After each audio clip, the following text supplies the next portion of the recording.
Eh bien, c'est Hélène Mosconi. Vous êtes professeur à l'Université de Sherbrooke. Merci beaucoup d'être présent avec nous aujourd'hui, Hélène. Et vous êtes responsable du microprogramme GIM, Gestion Intelligence Manufacturière, à l'Université de Sherbrooke, comme je l'ai dit, co-directrice du groupe de recherche intelligilab.org et cofondatrice du Centre d'excellence CGMI. Et notamment, vous êtes professeur à l'école de gestion de l'Université de Sherbrooke. On a toujours besoin de chercheurs, de professeurs pour nous décoder les choses. Et chez Prompt, on est toujours très heureux de collaborer avec les universités et les chercheurs, comme vous le savez. Bonjour Hélène, j'espère que vous allez bien. Merci d'être avec nous. Je vais vous poser une question en introduction. Quels sont les enjeux de la transformation numérique ? Alors, merci beaucoup, M. Boeuf, pour cette introduction. Je suis très heureuse d'être là aujourd'hui avec ces beaux groupes d'intervenants et aussi par cet événement qui est organisé par Prompt, tellement important de penser à regrouper l'écosystème autour de ces défis et de ces enjeux liés justement à la transformation numérique. Alors, pour répondre à votre question, je pense que je vais avancer dans mes slides puis présenter un petit peu la compréhension qui nous a motivés à développer, à créer un groupe de recherche qui s'intéresse à la transformation numérique et à l'industrie 4.0.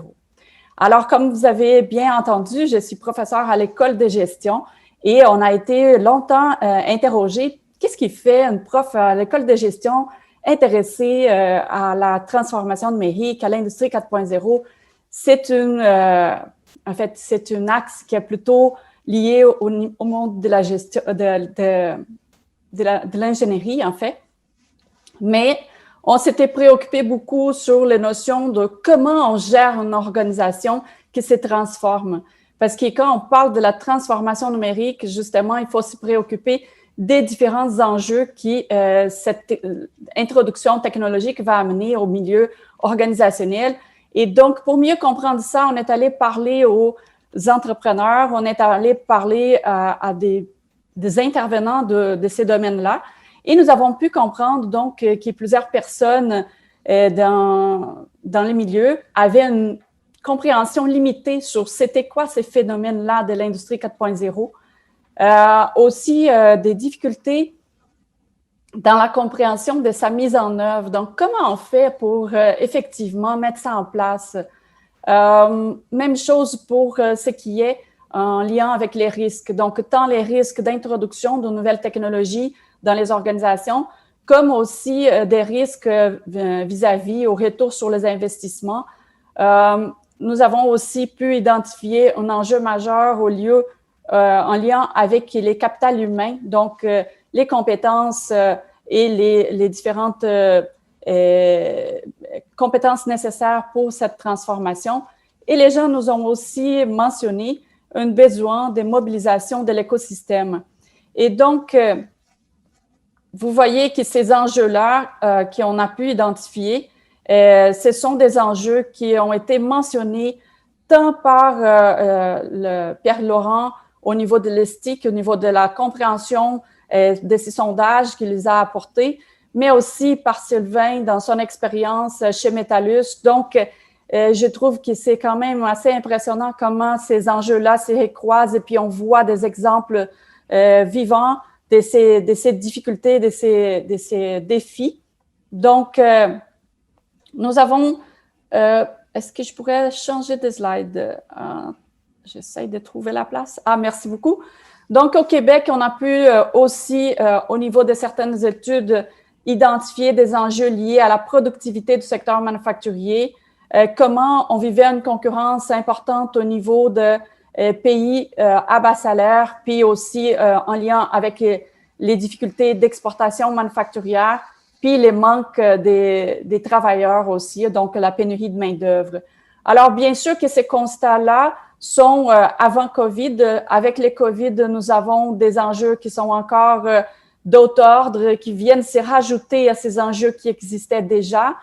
Donc, nous nous sommes penchés à mieux comprendre comment identifier des pistes des solutions pour les organisations qui sont dans ces milieux-là et qui veulent se transformer, qui veulent profiter donc de ces opportunités apportées par les technologies pour mieux réussir et aussi garder sa pérennité. Donc, nous avons plusieurs préoccupations en fait, des pistes de solutions qui nous ont amenés donc à orienter nos projets à des notions liées à la stratégie de la transformation numérique. Et je pense que la présentation de Sylvain mettait en évidence cette importance de bien garder les liens avec la direction de l'organisation, la vision du gestionnaire, l'alignement stratégique entre les gens de TI et les gens de la direction, de savoir où on s'en va et comment on organise nos interventions. Bien sûr aussi s'y préoccuper à la création de valeur attachée à la transformation numérique. Puis aussi, on va parler des enjeux des compétences et des humains et aussi donc d'une vision propulsée par les numériques auprès des organisations. Donc, ce sont nos constats, nos enjeux et les besoins des pistes de solutions que nous avons pu identifier jusqu'ici. Donc, on le voit bien, ça demande une vraie culture du changement. Ce que l'on peut comprendre et de la transformation numérique du Québec.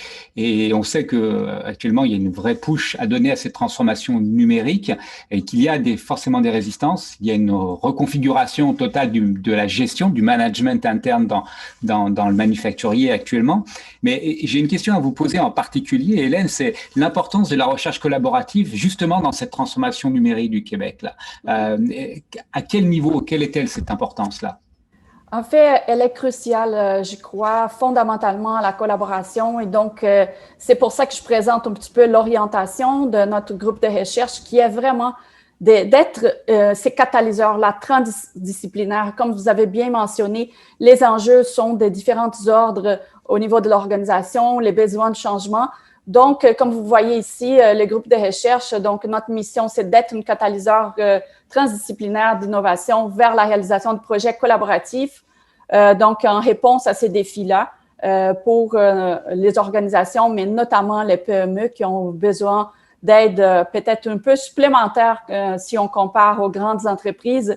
Et donc, pour avancer au niveau des connaissances, nous visons vraiment les valeurs humaine, collaboration, transdisciplinarité, holisme et durabilité. Et vous voyez que même au niveau de la direction de notre groupe de recherche, nous avons aussi pris une orientation multidisciplinaire.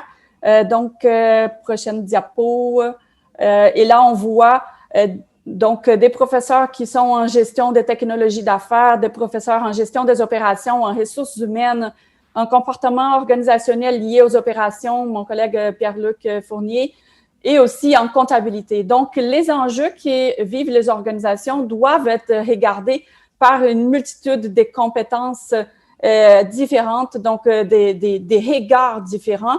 C'est aussi pour ça que nous avons tissé un réseau de chercheurs collaborateurs qui viennent apporter des regards différents et aussi branchés à l'international pour qu'on puisse apprendre avec les gens qu'est-ce qui se passe dans leur pays, puis se comparer et mieux faire avancer. C'est à ces niveaux-là que nous avons donc recruté plusieurs étudiants gradués. Nous avons en ce moment une quinzaine d'étudiants au doctorat, 4 étudiants à la maîtrise, puis des stagiaires internationaux qui nous aident donc à développer différents projets qui sont en fait, il y a une liste de projets que je pourrais discuter plus en détail par la suite avec les gens dans la salle qui est réservée à ça, si on passe à la prochaine diapo. Donc, nos axes de recherche, je pense que je vais passer, j'ai déjà mentionné à voix haute avant d'arriver. Alors, nous avons donc la liste des projets ici. Ce sont des projets qui nous ont motivés à y aller vers l'écosystème vraiment. Et donc, à travers ça, nous avons 4 initiatives majeures. Ces initiatives majeures sont donc la création d'un centre d'excellence en gestion et entreprise de l'entreprise manufacturière innovante en partenariat avec Productique Québec, qui va parler tout à l'heure aussi, avec Sherbrooke Innopole. Donc, nous avons constitué un centre d'excellence qui vise toujours, en fait, aider les entreprises à innover. Puisqu'à l'université, nous sommes plus en amont dans le développement des projets, nous avons besoin des gens qui continuent cette démarche vers les milieux en apportant la vision plutôt du transfert technologique. C'est pour ça que ça fait un beau continuum dans notre collaboration avec Produtic. Nous avons aussi cette initiative au niveau du Supply Chain 4, donc dans nos partenariats avec nos collègues à l'international, la réalisation des symposiums et des événements qui nous permettent donc de partager des résultats de recherche et d'apprendre avec nos collègues. Nous avons aussi des initiatives au Québec dans le but de réunir différents intervenants au niveau des 8 universités au Québec. Donc, on a vraiment misé sur la rencontre des différentes compétences, tant techniques qui plus, on va dire, de soft skills au niveau de la gestion pour pouvoir adresser des enjeux liés à l'innovation, liés au 4.0. Donc, nous parlons ici du réseau Innovation 4. Donc, vous voyez, on parle des chercheurs qui viennent de Concordia, DTS, Université Laval, McGill, Polytechnique, Université de Sherbrooke, l'UQAM et aussi UQTR. Donc, nous faisons vraiment un ensemble des profs qui mobilisons nos compétences dans le but d'aider les gens. Et une dernière initiative à notre université, c'était la création d'une formation spécialisée, donc un micro-programme de deuxième cycle pour aider à former et à créer des compétences au Québec dans la gestion et l'intelligence manufacturière. Par ailleurs, je pourrais vous donner plus d'informations par la suite. Nous avons des séances d'information qui s'en viennent. Nous avons plusieurs partenaires, donc Produtic Québec, le Cégep de Sherbrooke, différents groupes. J'aimerais parler en particulier d'un projet qui est financé en ce moment par un programme qui s'appelle Alliance de CRSNG, auquel on soumet aussi une demande, on a soumis déjà en fait une demande à prompt. Donc, ça vient vraiment illustrer qu'est-ce que tout cet écosystème peut offrir aux différentes entreprises dans le but de créer des innovations en partenariat qui relient l'université, donc les chercheurs universitaires, les entreprises et aussi des organismes du milieu. Donc, nous avons un financement pour travailler avec une entreprise qui s'appelle Horizon, qui développe de la réalité augmentée au Québec. Oui. Et donc, ce financement a été accordé par en fait le CRSNG et nous avons donc maintenant l'appui, nous sommes en fait en attente de l'appui de Prompt dans le but de constituer et de développer cette technologie qui va être mise en place. Je suis certain que cette attente ne sera pas trop longue. Excellent, alors, bonne nouvelle ce matin. Et nous avons aussi l'occasion de travailler avec Produtic et ses partenaires pour le déploiement. Donc, c'est vraiment un réseau de collaboration que nous sommes en train d'établir. Nous sommes très heureux de ces soutiens-là et de l'opportunité. Donc, je suis contente de pouvoir parler de ces possibilités qui s'offrent pour les différents entrepreneurs au Québec.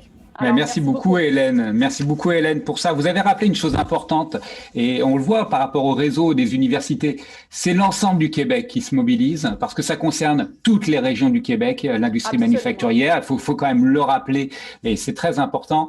C'est un changement de paradigme multidisciplinaire, multisectoriel. C'est aussi ça qui est passionnant.